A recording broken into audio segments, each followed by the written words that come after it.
आप सभी जो भक्त जहाँ माँ के जहाँ पधारे हैं, माँ की कृपा से, ब्रह्मा विष्णु महेश की कृपा से,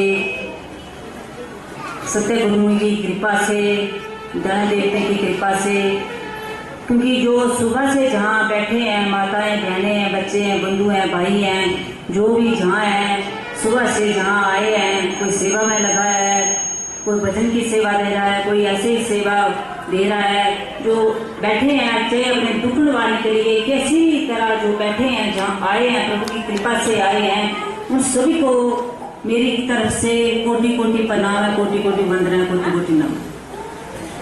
आप क्योंकि सत्संग की महिमा, आप किस सत्संग में आए हैं? सत्संग में आए। हर सत्संग हम बोलते हैं कि जो घर में भी हम कीर्तन गाते हैं उसको बोलते हैं सत्संग। कोई शादी का हो, कुछ भी हो, उसको हम सत्संग बोलते हैं। मगर सत्संग का मैंने कितने बार बोला है कि सत्संग का मतलब हम जो घर में करते हैं वो कीर्तन है, माँ का कीर्तन है, आराधना है। करो, माँ खुश होती है, उसमें लगे रहो, आप कीर्तन करो, अच्छा है, भजन करो, जगराते करो, अच्छा है, माँ खुश होती है। मगर सत्संग का मतलब है कि सत्य का संग, जिसने सत्य को जान लिया है उसका संग करने से, उस सत्य को के पास बैठने मात्र से हमारे दुखों का निवारण होता है, हमारा अशांत मन शांत होता है, हमारा शरीर में दर्द है, दुख है, तकलीफ है, कुछ भी है, उसके पास बैठने मात्र से हमें शांति मिलती है, आनंद मिलता है, सुख मिलता है। तो कौन सी जगह है वो? जिसने सत्य को पहचाना है, जिसने सत्य को जाना है, जिसने सत्य को मानते तो बहुत है, मैं प्रभु को मानता हूँ, मैं प्रभु का भक्त हूँ। भक्त बनना बहुत कठिन है, भक्त बोलना बड़ा आसान है, मगर भक्त बनना कठिन है। कठिन भी नहीं है, मगर जो संसार के में व्यक्त हैं, जो संसार के कार्य में लगे हुए हैं, जो माया जाल में फंसे हुए हैं, उनके लिए कठिन है। जो भक्त है उसके लिए कठिन नहीं है। जो निस्वार्थ सेवा करता है, निस्वार्थ जो हर कार्य करता है, निस्वार्थ भक्ति करता है, प्रभु की जप करता है, तीर्थ करता है, ध्यान करता है, भजन करता है, कीर्तन करता है, कोई भी निस्वार्थ करता है, सेवा करता है, उसको बोलते हैं भक्ति। वो ही कर सकता है जिसका विवेक जागृत होता है, जिसके पूर्व जन्म के अच्छे कर्म होते हैं, वो ही उसकी भावना, उसके आत्मा जागृत होती है, उसकी आत्मा इसको जगा देती है कि तुम निष्भाव से सेवा कर। क्योंकि निष्भाव सेवा करने से क्या हमें मिलता है? हम स्वार्थ के लिए, हर कुछ स्वार्थ के लिए करते हैं, मन निष्भाव करके भी देखो, जो निष्भाव से करता है उसके घर में दुख दर्द तो आते ही नहीं। जहाँ इस लोक में भी सुख पाएगा, पर लोक में भी सुख पाएगा। तो सत्संग में आने से, इतनी देर बैठने से कई लोग ये भी बोलते हैं कि आजकल लोगों को, हमारे जितने भी बहन भाई हैं, आज किसको टाइम है कि हम प्रभु के लिए थोड़ा सा टाइम निकाल लें? किसी को भी टाइम नहीं है। हर व्यक्ति अपने अपने काम में व्यस्त है, किसी को कुछ काम है, किसी को कुछ काम है, मगर एक दिन प्रभु के लिए निकालने के लिए भी हमें एक दिन से करोड़ों जन्मों के पाप हमारे भस्म हो जाते हैं। उस सत्य का संग करने से कई अनेकों जन्म के पाप हमारे भस्म हो जाते हैं। ये हम नहीं जानते, क्योंकि ये हमें दिखता नहीं है, ये अलौकिक है, लौकिक नहीं है। जो जहाँ जिस जगह पे आप बैठे हो, जिस सत्संग में आप बैठे हो, जिसका आप संग कर रहे हो, ये अलौकिक है, इस लोक से पार है। ये इन आंखों से देखा नहीं जाता, कानों से सुना नहीं जाता, बुद्धि से इसका विचार नहीं किया जा सकता, क्योंकि ये सोचे सोच आई, ये सोचे लाख बार, आप सोचते रहो, आपकी समझ में नहीं आएगा। ये अरि अनादि काल से है, ये आज सच है, जुगाड़ सच है भी सच है, नाम इससे भी सच है। ये सत्य वो है जो अरि अनादि काल से सत्य है, असत्य इसमें लेश मात्र भी है ही नहीं। जो सत्य अकाल पुरुष है, जो अकाल पुरुष है, एक ओंकार है, सतनाम है, कर्ता पुरुष है, निर्भय है, निर्भो है, अकाल मूर्त, अंजू से भंग, गुरु प्रसाद जप। जो अकाल मूर्त है, काल के घेरे में नहीं आता, अंजू से भंग वो जूनी में नहीं आता, वो बार बार जन्मता मरता नहीं है, वो अकाल पुरुष है, उसका संग करना है। उसको जो जान लेता है उसको बोलते हैं सत्य, सत्संग, उसको बोलते हैं आत्मज्ञान, उसको बोलते हैं महापुरुष भगत, जिसके पास बैठने मात्र से ही आपको शांति आ जाती है। आप मंदिर में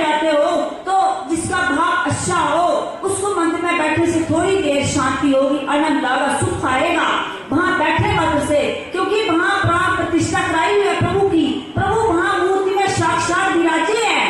मगर हम कोई भी व्यक्ति हम चाहते हैं मूर्ति को देखकर भागकर मत्था टेककर जल्दी से भाग आते हैं। मगर उस मंदिर में कितनी शक्ति है। जो आत्म पुरुष आत्मज्ञानी महापुरुष बन जाते हैं तो उनको मूर्ति नहीं दिखाई देती, उनको साक्षात भगवान दिखाई देते हैं। साक्षात जो मूर्ति के पास बैठे होते हैं पुजारी, जो सुबह शाम उनकी जो सेवा में लगे हुए हैं, स्नान कराने में, भोग कराने में, स्नान कराने में, कपड़े पहनाने में, कितनी सेवा उनकी कर रहे हैं। मगर वो ये नहीं जानते कि साक्षात प्रभु की सेवा कर रहे हैं कि मूर्तियों को निभा रहे हैं। मां भगवती के दरबार जाओ तो पुजारी 24 घंटे हर टाइम उनके पास बैठे हुए हैं। मगर जो एक तत्वदत्ता, जो एक पुण्य आत्मा, प्रभु बोलते कि मुझे जो मेरे कई जन्मों का संबंध जिसके साथ होते हैं उसके भीतर में आकर मैं आत्मज्ञान देता हूँ और दूसरों का कल्याण उसके माध्यम से मैं करता हूँ। क्योंकि वो भी एक उनको पात्रता होनी चाहिए। हम जैसे गिलास लेते हैं, थाल लेते हैं, हमें खाना खाना हो, पानी पीना हो तो पहले शुद्ध बर्तन करते हो, उसको साफ करते हो, फिर उसमें हम पानी डालते हैं कि हमने पीना है। जब कहीं बैठना हो, सोना हो तो पहले उस हम जगह को साफ करेंगे फिर बैठेंगे। ऐसे ही प्रभु को बैठने के लिए भी अच्छा स्वस्थ जगह होनी चाहिए, कहते साफ होना चाहिए कि कहाँ विराजमान होते हैं, किस किस जन्म के उनके साथ संबंध है। हमें जो आत्मज्ञानी भक्त होता है पाप पुण्य से पार होता है, ना उसमें पाप होते हैं ना उसमें पुण्य होते हैं। पाप और पुण्य से दोनों से अलग है और मन बुद्धि चित्त से पार है, इस शरीर से पार है, इस आलोक से पार है, इस पांच भूति तत्व से पार है। वो दिखता है हमें शरीर में रह रहा है, दिखता है संसार में रह रहा है, दिखता है संसार में चल रहा है, खा रहा है, भोग रहा है, सब कुछ कर रहा है, हमें दिखता है। मगर संसार में ऐसे शरीर को चलाने के लिए सब कुछ कर रहा है, मगर उसमें असत्य नहीं है, उसमें असक्ति रहित होकर वो विचर रहा है। ऐसे नहीं जैसे भगवान राम आए थे, भगवान कृष्ण आए थे तो सभी लोग बोलते थे, आम आदमी इनको समझते थे। लोगों ने ये नहीं समझा कि साक्षात जहाँ भगवान विराजमान है। तो एक भक्त को कहाँ समझेंगे, एक भक्त को साधारण रूप से कहाँ समझेंगे। गुरु नानक को समझा था किसने? आजकल जो जितने भी व्यक्ति हैं उसके शरीर को देखते हैं, उसके घर को देखते हैं, उसके पद प्रतिष्ठा को देखते हैं, उसकी गाड़ी बंगला देखते हैं, उसके गुण नहीं देखते, उसके संस्कार नहीं देखते, उसके पास बैठने से हमें किसी की तरह सुख मिलता है वो नहीं देखते कि इसके भीतर क्या है।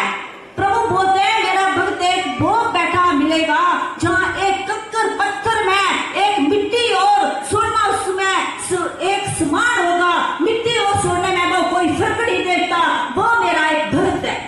क्योंकि उसको माया में रखो, चाहे धूल में रखो, चाहे उसको उठाओ, चाहे मैला पहनाओ, चाहे उसको पत्थर मारो, उसको कोई प्रभाव नहीं है। वो मान और अपमान से पार है, और निंदा स्तुति से पार है, और जश अपजश से पार है।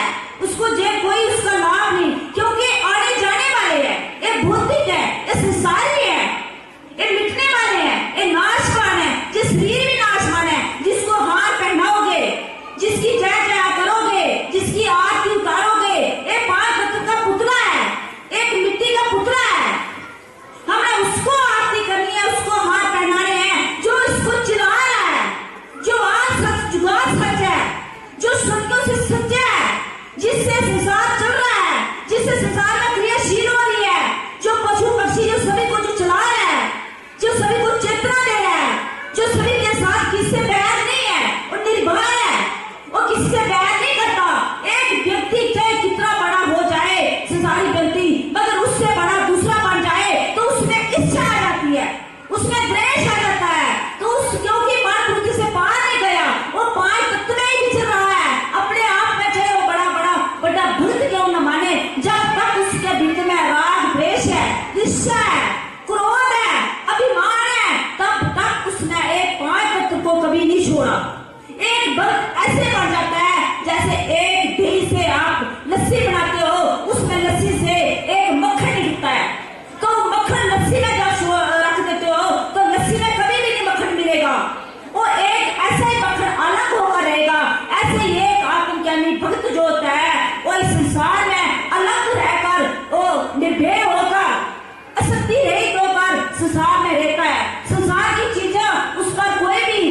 ज्ञानी भक्त होता है, उसके पैर बैठने मात्र से ही आपके दुखों का निवारण होता है, जो हमने अनुभव करना है। मगर वो कौन जाने, आजकल बोलते हैं कि अडंबर, सही बात है, हर जगह अडंबर हो रहे हैं क्योंकि माया के पीछे दुनिया पड़ी है। मगर जो आत्मज्ञानी होता है, सच्चा भक्त होता है, वो माया से पार हो जाता है, वो प्रभु से उसको वो मिल जाता है जो इस संसार से भी कई गुना, जो कभी जिसको पाने से और कुछ पाना शेष बाकी रहता ही नहीं। कभी संसार में क्यों उतरेगा, संसार की चीजों में क्यों उतरेगा, वो इससे पार है, वो होता है भक्त। उसके पास बैठने मात्र से दुखों का निवारण होता है। कई तरह के दुख, आत्मिक दुख, शारीरिक दुख, मानसिक दुख, कोई भी किसी के दुख भी हो तो उसके पास बैठने मात्र से हमारे दुखों का निवारण हो जाएगा। हम ये नहीं जानते कि सत्संग का कोई मतलब होता है। आप नहीं जानते कि आप सुबह से जहाँ बैठे हो तो आपके कितने कितने कर्म भस्म हो गए जहाँ बैठने मात्र से। आप जानते होगे, सोचते होगे कि हम सुबह से बैठे हैं, अभी तो एक जहाँ अभी आ रहे हैं, मगर आप नहीं जानते कि आप बैठने मात्र से जो किसी को बैठा नहीं जाता था वो भी बैठा है, किसी को बाथरूम में जाना पड़ता था बार बार, किसी के घुटनों में जाती थी, किसी को कुछ था, किसी को कुछ था, अपने आप में अनुभव करो उसका। तो जहाँ आकर हम कैसे बैठ गए, जहाँ पर हमें कैसे भूख प्यास कुछ भी नहीं लगी, ये क्या है, कोई शक्ति है पर है कहाँ, इन आंखों से नहीं देखी जाती। भगवान कृष्ण अर्जुन को बोलते थे कि मेरा एक अंश पूरे ब्रह्मांड में व्याप्त है। भगवान अर्जुन बोलने लगे कि मैं प्रभु कैसे जानूं कि आप एक अंश में पूरे ब्रह्मांड में व्याप्त है, ये मैं नहीं मान सकता। प्रभु बोलने लगे इन आंखों से नहीं देखा जाता, कानों से सुना नहीं जाता, क्योंकि ये आंख भौतिक है, अभौतिक नहीं है। ये भौतिक से खुलता है, ऐसे नहीं खुलता। मैं आप पर कृपा करूंगा, मैं आपको बहुत दिव्य चक्षु देता हूँ कि आप एक ब्रह्मांडी अनंत कोटि ब्रह्मांड मेरे अंश में देखो। कि तुम होता है कि जितनी करना, मैं गुरुओं के साथ जितनी करना, कि मेरे ताए चाचे मामे हैं, तू जितनी करेगा पहले ही मरे हुए हैं, तू सिर्फ माध्यम है, तुझे मैं माध्यम में रखा है, तू इनको मारेगा नहीं तो भी ये मरेंगे, जिएंगे नहीं, ये मरेंगे। तू देख ले गीता की 11वीं अध्याय में जब विराट बोल क्या है, जिसको नहीं सुनाई दे रहा था, क्योंकि ज्ञान ऐसा होता है अलौकिक, ये उसी को सुनाई देता है, उसी का गूंगे का गुण है। ये कैसा दूसरा मत इसका करे, तो दो बोलेंगे कि अटंबर है, क्योंकि अंधा क्या बोले, अंधे को आप बोलोगे कि ऐसा रंग है, लाल है, पीला, सला, अंधा बोलेगा कोई रंग नहीं है, तो अंधा सही बोल रहा है, क्योंकि अंधा को दिखता ही नहीं है, तो कैसे बोले कि ये रंग है। ऐसे ही ये लोग अज्ञानी है, इनको मालूम नहीं कि आत्मज्ञान क्या होता है, परमात्मा का ज्ञान क्या होता है, ब्रह्म ज्ञान क्या होता है, तो ऐसे बोलेगी कि अडंबर है। जैसे एक बहरा है, उसको सुनाई नहीं देता, आप बोलोगे एक भजन अच्छा है, इसमें ऐसी ऐसी धुनी थी, ऐसा ऐसा बाजा हो रहा था, ऐसा ऐसा संगीत थे, वो बोलेगा कुछ नहीं है, तू तो झूठ बोलता है, मुझे तो सुनाई नहीं दिया, क्योंकि वो है ही बहरा, उसको कहाँ सुनाई देगा, वो तो सही बोल रहा है। ऐसे संसारी व्यक्ति लोग भी एक अंधे हैं, अज्ञानी हैं, अंधकार में जी रहे हैं, उनको कैसे दिखाई दे, और उनको सिर्फ संसार सच्चा दिखाई देता है, मगर मेरे पास एक प्रमाण से एक नहीं, कोई 100, 50, 500 नहीं,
भैंस, घोड़े, हाथी, कुत्ते, बिल्ले, पशु, पक्षी, उसमें से बैठ जब मनुष्य व्यक्ति आता है तो उसमें विवेक नहीं होता, उसमें बुद्धि सोच नहीं होती, क्योंकि वो जानवर से मनुष्य आया है।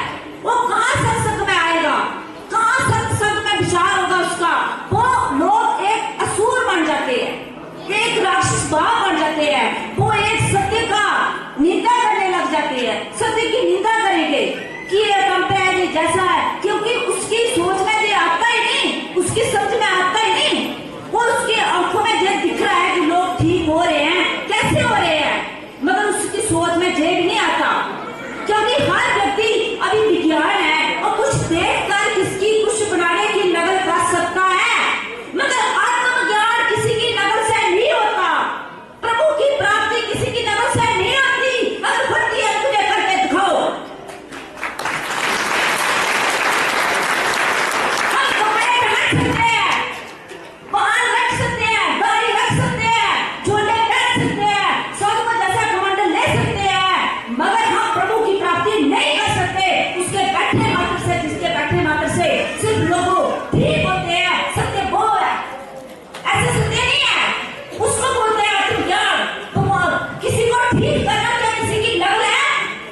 क्या कोई ऐसा है कि नकल से कोई किसी को ठीक कर सकता है? डॉक्टर दवाई से ठीक कर सकता है, मगर हम किसी को हाथ में नहीं लगाते, हम किसी को टच में नहीं करते। जहाँ आप कितनी दूर दूर बैठे हो वहां बैठे मंत्र से आप लोग ठीक हो रहे हैं। अभी आके आप लोग तो किसने ठीक किया? क्या मैंने किया? प्रभु ने किया, मगर मैंने प्रभु को जानना है, मैंने माँ भवानी को जानना है, मेरे माँ माता रानी का आशीर्वाद है, माँ अंबे का आशीर्वाद है। माँ आज से माँ के दरबार नहीं जा रही, मैं जब छोटी सी थी तभी मैं माँ के दरबार में जा रही थी, और जब मैं 21 साल की थी तभी माँ ने मेरे पर कृपा की। माँ ने बोला बेटी जो तेरे पास आएगा वो ठीक हो जाएगा, वो आनंदित हो जाएगा, तेरे पैर साथ बारना लाख करने मात्र से ठीक हो जाएगा। मैं नहीं मानती थी, मैं बोलती थी ऐसे नहीं होगा, ये क्या होगा कि वार्तालाप करने से कैसे ठीक हो सकते हैं, बैठने मात्र से कैसे ठीक हो सकते हैं, ये मैं नहीं मानती। मगर आज वो दिन आ गया, क्योंकि माँ जो सत्य बोलती है, माँ सत्य बोलती है, इंसान असत्य बोल सकता है, प्रभु सत्य कभी नहीं बोल सकते। ये आज आप सब इसका प्रमाण देख रहे हैं कि कितने कितने असत्य लोग हैं। शुक्र है, ट्यूमर है, अर्थराइटिस है, और कितने कितने एलर्जी है, जो डॉक्टर बोलते हैं कि आप इसकी जीवन तक दवाई खाओगे वो ठीक नहीं होगी, मगर जहां वो ठीक हुई है, शुक्र की कभी ठीक होती नहीं, वो ठीक हुई है। ब्रेन ट्यूमर है, वो ठीक नहीं होता, उसका डॉक्टर ऑपरेशन करते हैं, फिर भी गारंटी नहीं देते कि बचेगा कि नहीं बचेगा, इसकी जिम्मेवारी हम नहीं लेते। वो ठीक हुआ। अनंत पथरी जो ऑपरेशन के बिना ठीक नहीं होती, वो भी जहाँ ठीक हुई है, जिसका ब्लड नहीं बढ़ता, वो भी जहाँ एक ब्लड भी जहाँ बना है, तो किसने बनाया? माँ भवानी ने। आज उस सनातन धर्म को लोग भूल के, हमारे शास्त्रों को भूल के, गुरु ग्रंथ को भूल के, रामायण को भूल के, गीता को भूल के, गीता को भूल के, गाय को भूल के, जमुना को भूल के, गंगा को भूल के आए अटपड़ों के पीछे पड़े हैं। आए भारत महान है तो कैसे? हमारे पूरे गणित देवता ब्रह्मा विष्णु महेश की कृपा से, माँ गंगा की कृपा से, माँ जमुना की कृपा से, गौ माता की कृपा से हम नहीं जानते कि एक सब उनका आशीर्वाद है, संतों की कृपा से।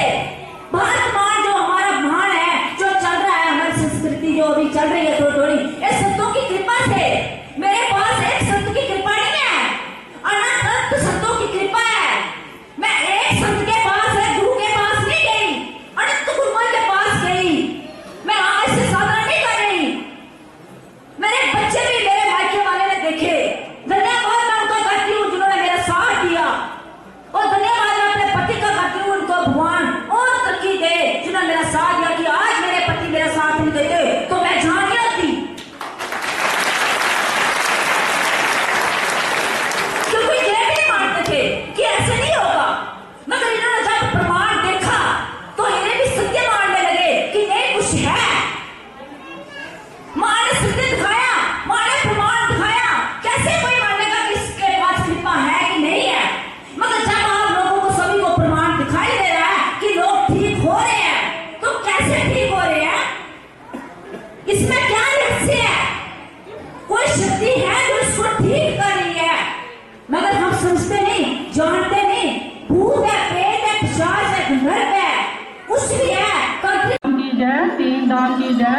1984 को यात्रा की जय।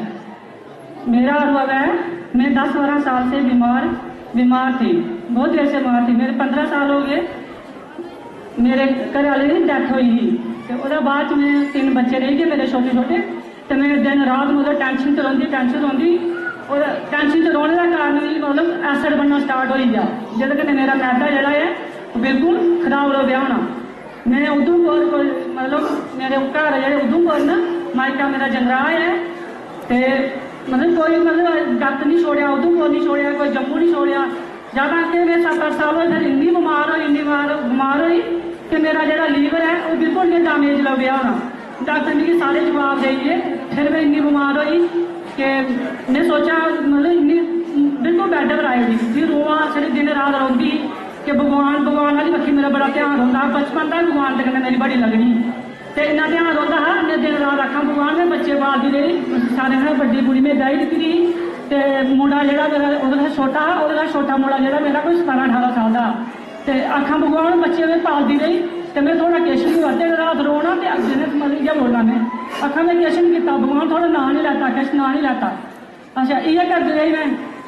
ठीक है अगे मतलब मेरे भरा आए, मतलब मेरे भरा सब इंस्पैक्टर पुलिस के थे, तो उन्हें मतलब वो किया पेंशन आए तो वो यात्रा करने लगे जान। मैं आखा भरा मैं नहीं जाना, वो लगे आखना तू बीमार है नहीं तो कि'यां जाना है। मैं आखना मैं जाना है जिन्हें मर्जी हो मिगी ले चलो तुस। तो मैं किस भगवान का नाम नहीं लैता, मैं मरी जाना कुछ ने मरी जाना। भगवान का इन्नी दुखी होती कि मैं सोचती कि भगवान मैं अंदर निकली हाँ तो अगे ठीक है मेरी डेथ हो जा। लेकिन मतलब घर मतलब मिगी इन्ना बुरा लगन लगा, सेहत ठीक नहीं है जी, तो घर तो अच्छा लगता नहीं हाँ।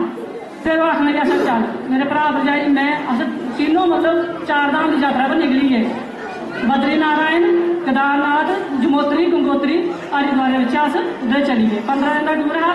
आए में उधर घर पुजी, मतलब बीमारी मेरी जा रही, बीमारी मिगी लगी भी अही कोई फर्क नहीं है।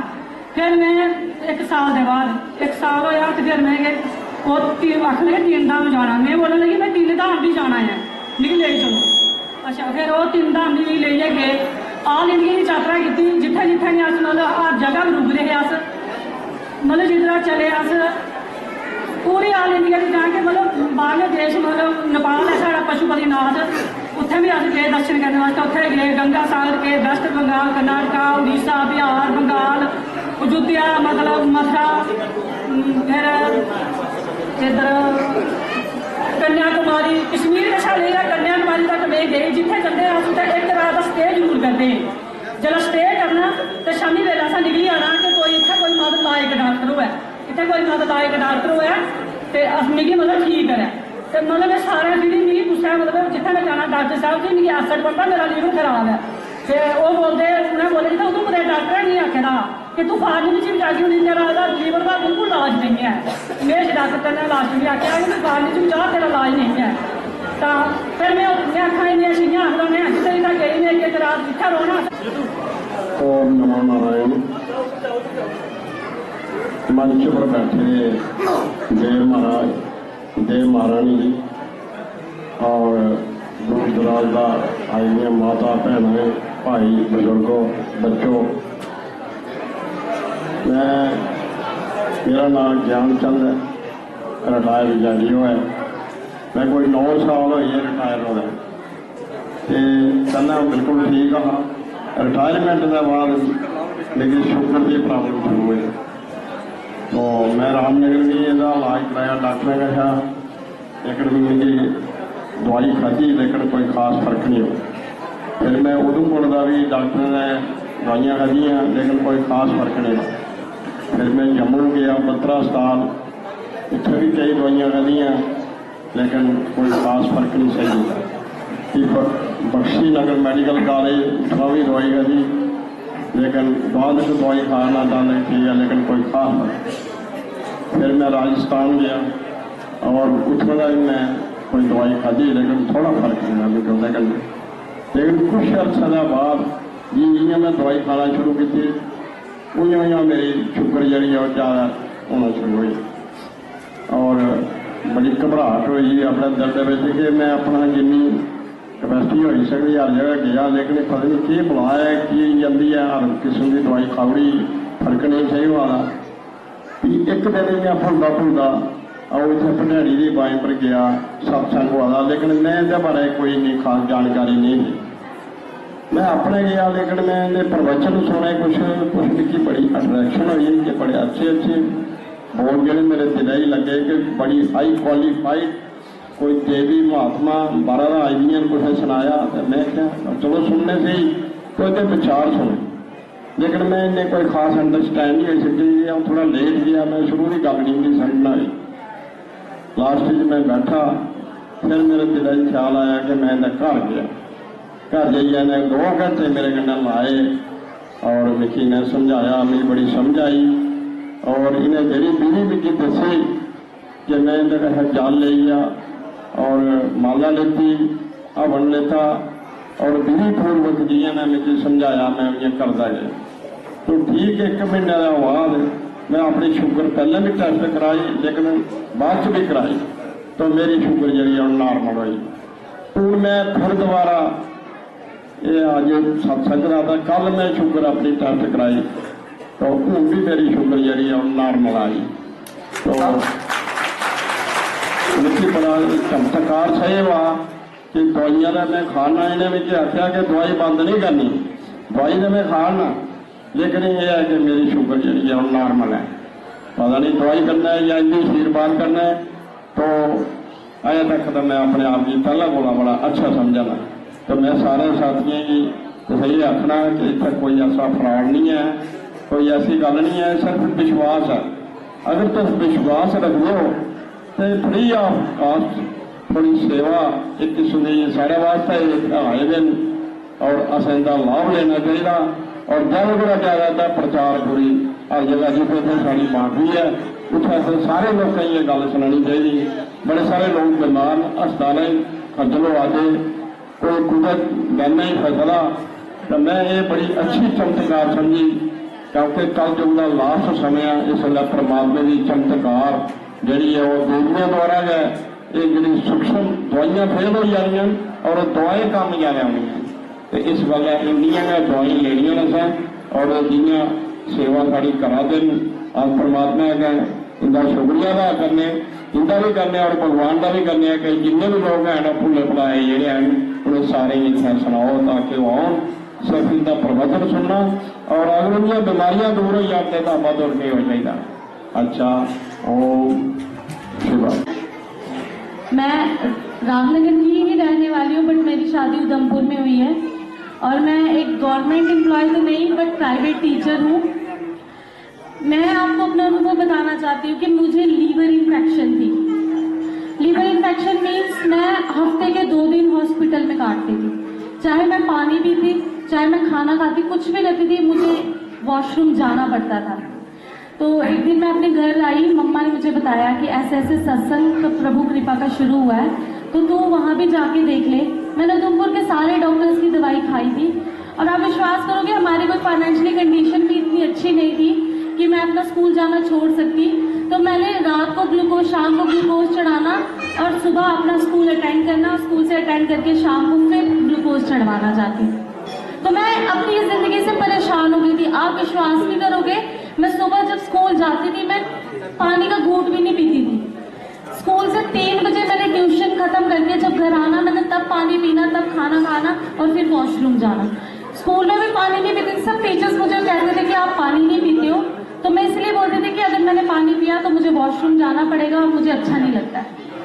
तो मम्मा ने मुझे बोला आप जाओ, आप वहाँ पे सत्संग अटेंड करो, आपको कुछ ना कुछ आराम आएगा। तो मैं इनके घर गई, लेकिन वहाँ भी जाना मेरा मोटिव ये नहीं था कि मैं अपने आप के लिए गई। मैं जहाँ स्कूल में एक पढ़ाती थी, जिखैनी में एक स्कूल है, उधमपुर के लोग जानते होंगे, वहाँ एक बेटी थी 8th क्लास में जिसको एक एलर्जिक प्रॉब्लम थी। एलर्जी मीन अगर आप उसको उस टाइम पे देखते, उसकी आंखों के अंदर भी बहुत बड़े बड़े दाने हो जाते थे जब उसे एलर्जी होती थी। और ये नहीं कि उसको किसी खाने से होती थी या किसी चीज से होती थी, अपने आप क्लास में बैठे बैठे उसके पूरे शरीर में दाने दाने हो जाने और वो बेहोश हो जाती थी, बुखार, खांसी, इतनी ज्यादा एलर्जी थी। एक दिन उसको एलर्जी बढ़ी और उसने मुझे कॉल किया, मैम मैं शायद अब बचूंगी नहीं, तो आप मेरे से एक बार मिल लो। और आप विश्वास नहीं करोगे, मैं पूरी रात सो ही नहीं पा रही। मुझे लगा कि ये बेटी, फिर उन्होंने मुझे बोला कि आप भी आना और उसको भी लाना।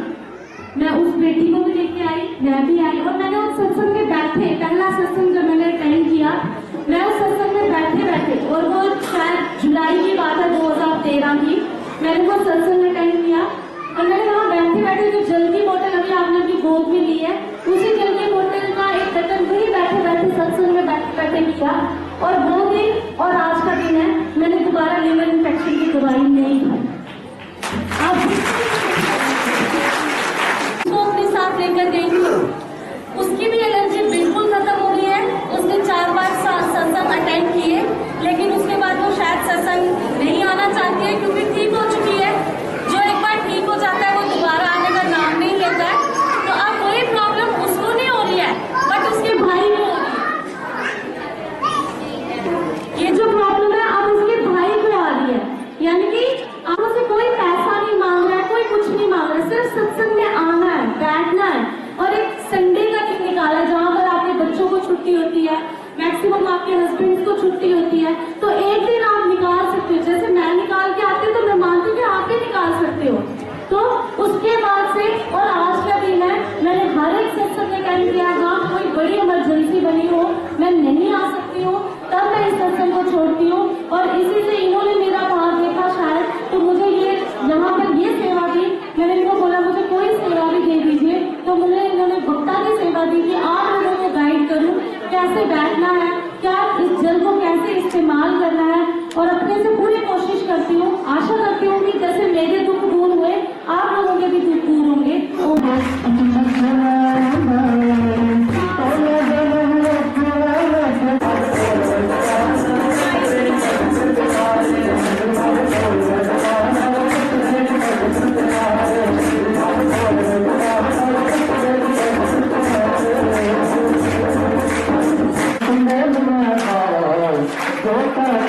Thank you.